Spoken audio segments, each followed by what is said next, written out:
교회를 다녀도 지옥 가는 사람들, 십자가 없는 신앙의 비극. 이 제목이 조금 낯설거나 마음에 걸리실 수 있습니다. 그러나 신앙생활의 본질, 그리고 진정한 구원이 무엇인지 다시 한번 깊이 생각할 수 있는 시간이 되시기를 바랍니다. 오늘날 많은 분들이 교회에 출석하고 성실하게 봉사하며 선행을 실천하시지만 예수 그리스도의 십자가와 부활이 나를 위한 유일한 구원임을 진심으로 받아들이는 일만은 믿지 못하는 분들도 많이 계십니다. 겉으로 드러나는 신앙생활만으로 참된 자유와 영원한 생명을 누릴 수 있다고 스스로 안심할 수도 있지만 성경은 오직 십자가에 대해 말씀하십니다. 스스로의 힘이나 선한 행동만으로는 죄의 문제를 해결할 수 없다는 사실, 그리고 오직 예수님의 십자가만이 참된 용서와 새로운 삶을 가져온다는 진리를 이 시간 다시 묵상할 수 있기를 소망합니다. 혹시라도 나는 교회에 다니고 있으니 괜찮다는 마음 한켠에 안일함이 있다면 오늘 이 말씀을 통해 나의 신앙을 다시 점검하고 하나님 앞에서 참된 회개와 은혜를 경험하실 수 있습니다. 이 조지 뮬러의 설교를 끝까지 들으신다면 십자가 없는 신앙이 왜 비극이 될 수 있는지, 그리고 예수님의 십자가를 붙드는 믿음이 얼마나 복되고 귀한 것인지 마음 깊이 깨닫는 은혜가 있으실 것입니다. 그러나 하나님께서는 내가 우리 주 예수 그리스도의 십자가 외에는 결코 자랑할 것이 없으니 그분으로 말미암아 세상이 나에게 십자가에 못 박히고 내가 세상의 십자가에 못 박혔음이니라. 갈라디아서 6장 14절. 이 구절은 사도 바울이 거짓 교사들과 대조적으로 쓴 것입니다.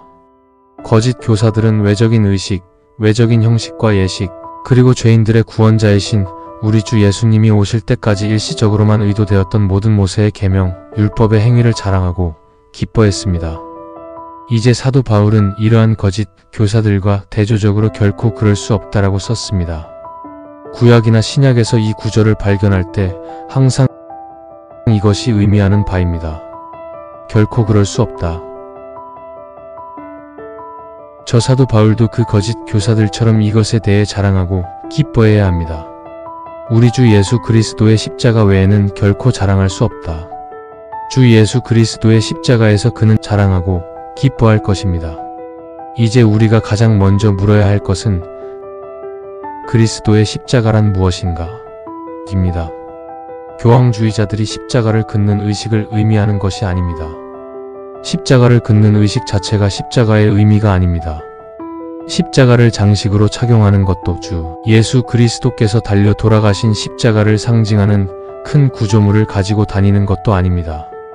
그분께서 숨을 거두시고 교수형에 처해지셨으며 손과 발에 큰 못이 박힌 그 십자가를 의미하는 것도 아닙니다. 설령 우리가 그 십자가와 똑같은 십자가를 가질 수 있다 하더라도 그것은 한 푼도 가치 없을 것이고 아무런 유익도 줄 수 없을 것입니다. 가톨릭 시대에는 유물이 팔렸고 주 예수 그리스도께서 달려 돌아가신 바로 그 십자가의 유물이라고 주장되는 유물들이 거액에 팔렸습니다. 그러나 모두 아무 소용이 없었습니다. 주 예수 그리스도께서 돌아가신 바로 그 십자가 전체를 얻을 수 있다 하더라도 영혼의 구원에 아무런 유익도 없을 것입니다. 심지어 그 십자가에서 얻을 수 있는 영적인 유익의 한 조각에도 아무런 유익이 없을 것입니다. 실제 가치로 따지면 영적인 이익에 비하면 단 한 푼도 아깝지 않을 것입니다. 그렇다면 그리스도의 십자가를 통해 우리가 무엇을 이해해야 할까요? 바로 이것입니다. 우리의 귀하신 주 예수 그리스도께서 십자가에 달려 우리 영혼의 구원을 위해 피를 흘리시며 이루신 일을 통해 얻은 축복입니다. 이것이 바로 우리가 그리스도의 십자가를 통해 이해해야 할 것입니다. 거짓 교사들이 자랑하는 것들은 영적으로 유익하거나 쓸모가 없습니다. 그러나 우리 주 예수 그리스도께서 십자가에 달려 우리 죄를 사하시고 우리를 위해 속죄하시며 율법의 저주에서 구원하시기 위해 피를 흘리시며 이루신 일은 가장 큰 가치가 있습니다. 이제 우리는 이것을 특별히 기억해야 합니다. 주 예수 그리스도께서 십자가에 달리신 것은 우리 죄를 속죄하기 위해서였습니다. 그분을 믿는 모든 사람이 마땅히 받아야 할 형벌을 감당하기 위해서였습니다. 그분은 우리를 율법의 저주에서 구원하시기 위해 그렇게 하셨습니다. 그분은 우리를 위해 저주를 받으셨습니다. 모세의 책에 나무에 달린 자, 즉 범죄자로서 나무에 달려 죽임을 당하는 자는 하나님께 저주를 받은 자라고 기록되어 있기 때문입니다. 주 예수 그리스도께서는 이처럼 악한 자들 때문에 나무와 십자가에서 죽임을 당하는 것을 합당하게 허락하심으로써 우리를 율법의 저주에서 구원하셨습니다. 모든 죄인은 본래 하나님 앞에서 범법자입니다. 주 예수 그리스도를 믿지 않는 한 모든 사람은 낮이든 밤이든 집에 있든 여행 중이든 육지에 있든 바다에 있든 먹든 금식하든 일하든 쉬든 주 예수 그리스도를 믿지 않는 모든 시간에 하나님의 저주 아래 있습니다. 입에 넣는 모든 음식은 하나님의 저주를 받은 자로서 거기에 넣는 것이고 마시는 모든 물 한 방울도 하나님의 저주 아래 있는 자로서 취하는 것입니다. 어디에 있든 어떤 몸 상태이든 어떤 직업에 종사하든 주 예수 그리스도를 믿지 않는 한 저주 아래 있습니다. 이것을 기억하십시오. 우리는 주 예수님을 믿는 자가 될 때까지 이 상태를 유지해야 합니다. 왜냐하면 우리 자신의 의로는 하나님께 자신을 맡길 수 없기 때문입니다. 우리 자신의 의로는 우리가 본성적으로 처해 있는 이 저주에서 우리를 구원할 수 없습니다. 모든 회심하지 않은 사람은 두려운 상태에 처해 있습니다. 그들이 마음의 평화를 누리는 것은 단지 그것을 깨닫지 못하기 때문입니다. 그들이 미쳐 날뛰지 않는 것은 단지 자신이 처한 상태를 모르기 때문입니다. 이 생각의 엄숙함이요. 이 생각을 아무리 많이 생각하고 아무리 많이 숙고해도 이 생각을 떨쳐버릴 수 있을까요? 그러나 주 예수님의 십자가를 통해 우리는 단순히 저주에서 구원받는 것이 아닙니다. 주 예수 그리스도께서 우리를 구원하기 위해 합당하게 친히 짊어지신 것, 곧 우리가 본래 처해 있는 상태에서 구원받는 것을 통해 우리는 단순히 구원받는 것이 아니라 우리 모두가 회심하지 않은 죄의 속박과 노예 상태에서 구원받습니다. 영적인 자유는 오직 주 예수님을 신뢰하고 저주받은 나무에 달려 우리 죄를 위해 속죄하시며 흘리신 그리스도의 피의 능력을 깨달음으로써만 받을 수 있습니다. 이 얼마나 엄숙한 일입니까?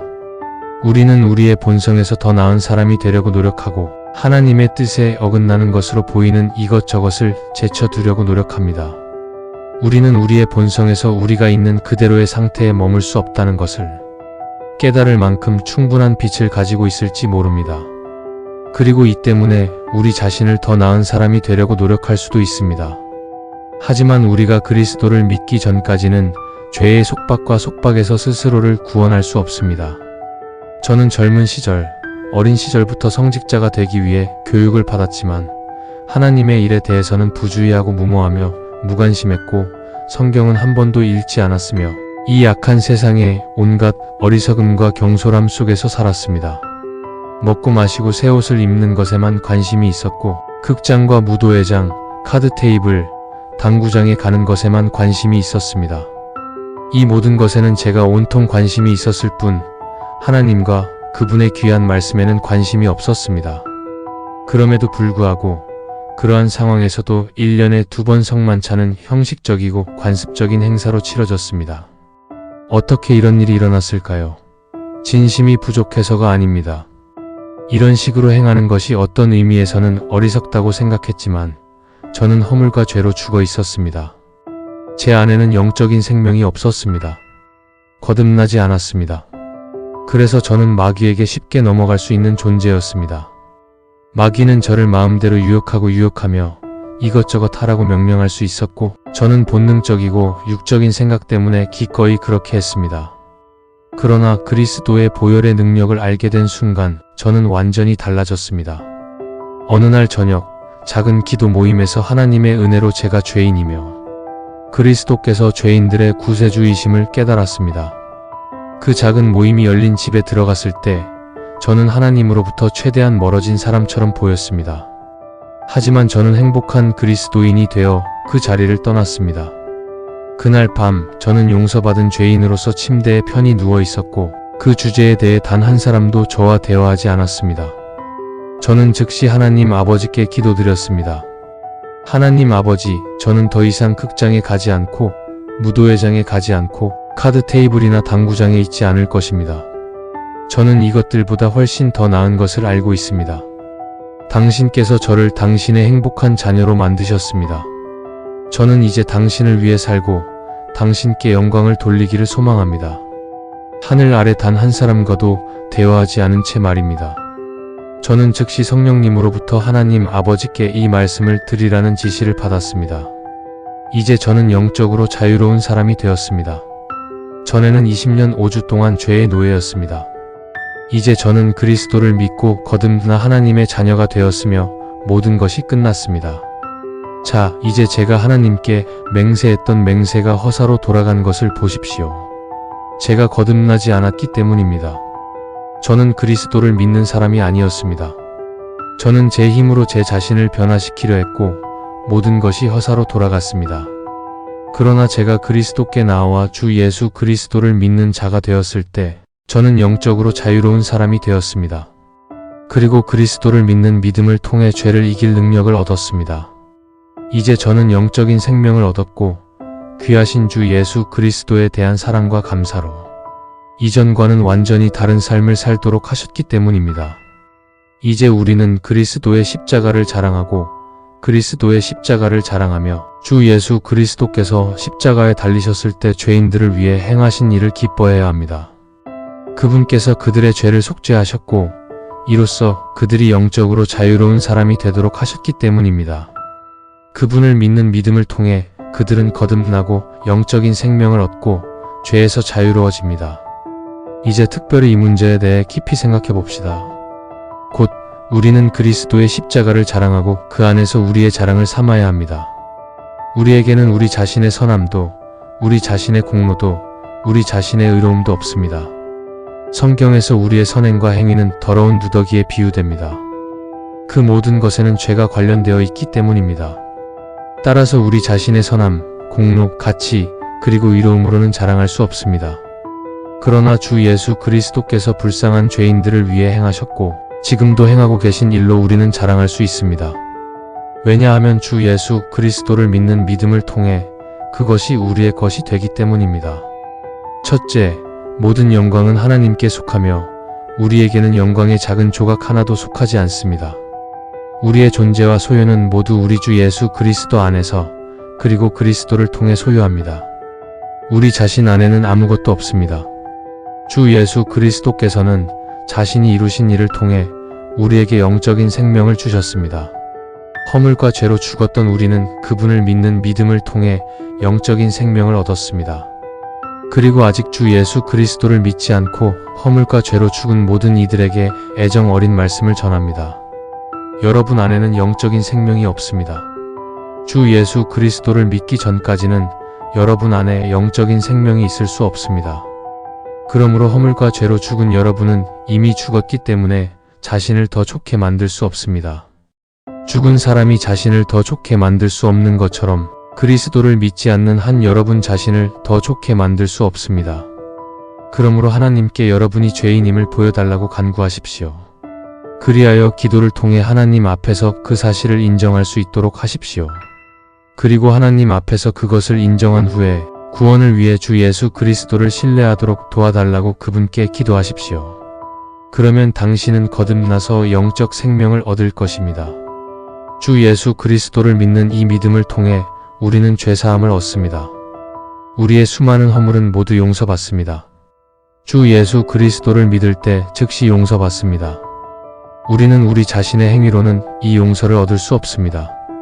예수님께서 우리 죄를 위해 속죄하셨기 때문에 우리는 용서를 받습니다.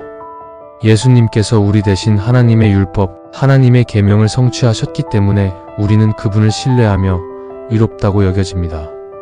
본래 우리는 불의하고 죄인이며 하나님 보시기에 큰 죄인입니다. 그러나 그리스도를 믿는 자는 용서받고 그의 수많은 허물도 모두 용서받습니다. 벌받을 죄는 하나도 남지 않고 모든 죄가 용서받습니다. 자, 이 얼마나 복된 일입니까? 이 복된 곳에 들어가기를 구하십시오. 이것이 저를 이토록 행복한 사람으로 만듭니다. 저는 비록 제가 행동, 말, 생각, 감정, 욕망, 목적, 성향으로 수만 가지의 죄를 지었지만 이 수만 가지의 죄가 모두 용서받았고 단 하나의 죄도 저를 대적하지 않는다는 것을 압니다. 그래서 저는 두려움이나 공포 없이 하나님 아버지의 얼굴을 바라볼 수 있습니다. 저는 죽음이든 주 예수 그리스도의 재림이든 지상 순례의 끝까지 그분을 따를 것입니다. 그리고 저는 이 모든 것을 조금도 두려움이나 공포 없이 바라볼 수 있습니다. 왜냐하면 그리스도를 믿는 자로서 저의 수많은 허물이 모두 용서받았기 때문입니다. 저는 그리스도를 믿는 믿음으로 거듭났고 그리하여 하나님의 자녀가 되었으며 주 예수 그리스도께서 저의 형제가 되었습니다. 저는 하나님의 상속자이며 그리스도와 함께하는 공동 상속자입니다. 이 모든 것이 얼마나 귀한지요. 그리고 이 세상에서 제게 바라는 것은 영광스러운 몸을 입고 주 예수 그리스도께서 이 땅에 계셨을 때와 똑같이 완벽하게 될 것이라는 것입니다. 이 얼마나 귀한 소망입니까? 부활하신 주 예수님과 같은 몸으로 영광과 같이 그분을 있는 그대로 볼 때 비로소 그분과 같아질 것입니다. 완벽하게 거룩합니다. 이 얼마나 귀한 소망입니까? 이렇게 이 소망은 천년이 지나도 영원토록 계속될 것입니다. 하나님 앞에서 말로 다 할 수 없는 행복을 누리며 천년이 지나도 하나님 우편에서 흘러가는 기쁨의 강에 참여하며 비유를 보십시오. 기쁨의 강입니다. 기쁨의 강은 그리스도를 믿는 불쌍한 죄인 앞에 그를 기다리는 것을 가져다 주기 위한 것입니다. 영혼에 대한 소망은 말로 다 할 수 없는 축복입니다. 우리가 그 안에 들어간다면 누구나 즉시 주 예수님께 나올 것입니다. 그러나 이러한 것들을 단순히 종교적 광신으로 여기고 현실로 여기지 않기 때문에 무관심과 부주의로 대하고 잠시 미루기도 합니다. 사람들은 속으로 이제 좀 더 생각해 볼 수도 있겠지만 지금은 세상을 즐기겠다라고 말합니다. 이렇게 날마다 매주 이 복되고 영광스러운 현실들은 제쳐두어지고 어느 날 갑자기 끝이 오고 죄인은 준비되지 않은 상태에 놓이게 됩니다. 만약 우리가 그 안에 들어간다면 천년 후, 100만 후, 수억 년 후 주님 앞에서 이 모든 기쁨을 누리고 끝없는 기쁨의 강물에 참여하는 것입니다. 만약 이것이 진지하게 받아들여진다면 사람들은 진정으로 자신의 영혼을 돌볼 것입니다. 이제 본문의 마지막 문장입니다. 우리 주 예수 그리스도의 십자가 외에는 결코 자랑할 것이 없나니 우리는 이어지는 그로 말미암아 세상이 나를 대하여 십자가에 못 박히고 내가 또한 세상을 대하여 그러하니라라는 말씀에서 이 말씀의 결과를 볼 수 있습니다. 주 예수 그리스도께서 우리를 위해 행하신 일을 깨달을 때 그 결과는 다음과 같습니다. 첫째, 마음은 예수님이라는 선물을 주신 하나님께 대한 사랑과 감사로 가득 차고 우리를 대신하여 자신을 내어주신 귀한 예수님께도 감사하게 됩니다. 둘째, 우리는 거듭나고 하나님의 자녀가 되며 영적인 생명, 곧 하늘의 생명을 얻고 그리스도와 하나가 되어 우리를 대신하여 행하신 귀한 예수님께 대한 사랑과 감사로 가득 차게 됩니다. 그 결과 이 세상에서 우리는 영적으로 세상과 분리되어 더 이상 세상의 방식, 습관, 격언을 따를 수 없게 됩니다. 제가 제 경우에 그랬던 것처럼 말입니다. 제가 그리스도께 인도된 바로 그날 저녁, 극장은 포기되었고 무도회장도 포기되었고 카드 테이블도 포기되었고 당구대도 치워졌으며 해마다 제가 겪어왔던 모든 세속적인 습관들도 치워졌습니다. 제 마음은 완전히 다른 삶을 살고 싶어 했습니다. 그렇게 영적으로 세상과 분리되었고 완전히 분리되었습니다. 그 결과는 무엇이었을까요? 세상은 저에게서도 분리되었습니다. 저는 제 동창들을 너무나 잘 기억합니다. 당시 저는 1200명의 젊은이들이 있는 대학교에 있었는데 그들은 제가 그들의 모든 방식, 습관, 격언에서 얼마나 철저한 동지였는지 알고 있었습니다. 그들은 저를 비웃고 손가락질하며 저기 바보가 간다. 저기 미친 사람이 간다. 저기 광신자가 간다. 라고 말했습니다. 그들이 한 말은 바로 이것이었습니다. 저는 마음과 영으로 세상과 분리되었고 그들은 제 경건한 행실 때문에 저와 분리되었습니다. 하나님의 참된 자녀들은 어디에서나 이와 같습니다. 그들은 더 이상 예전처럼 살아갈 수 없고 세상은 더 이상 그들을 자신과 하나라고 여기지 않을 것입니다.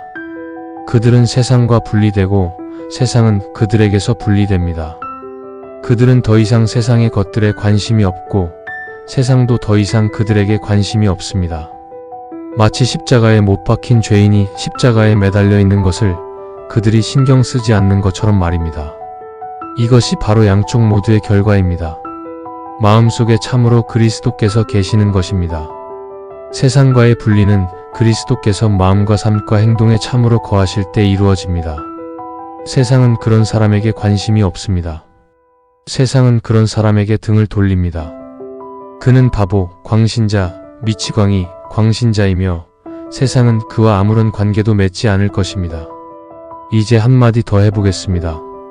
주 예수님의 제자라고 공언하는 우리는 어떤 상태입니까? 우리는 정말 세상에서 나왔습니까? 우리는 정말 세상과 분리되어 살고 있습니까? 세상이 우리에게 십자가에 못 박혔습니까? 다시 말해, 십자가에 달린 죄인보다 우리에게 더 가치 있는 존재가 아닙니까? 반대로 세상이 우리에게 등을 돌린 것과 같은 우리의 삶과 행실이 우리도 세상에 등을 돌린 것입니까? 세상이 십자가에 달린 죄인에게 관심을 두지 않는 것처럼 우리에게 관심을 두지 않습니까? 이것이 바로 세상이 우리에게 십자가에 못 박혔고 우리도 세상에 십자가에 못 박혔다는 의미입니다. 이제 은밀한 묵상을 통해 그리스도를 믿는 자가 된다는 것이 얼마나 말로 다 할 수 없이 소중한지 점점 더 알기를 구합시다.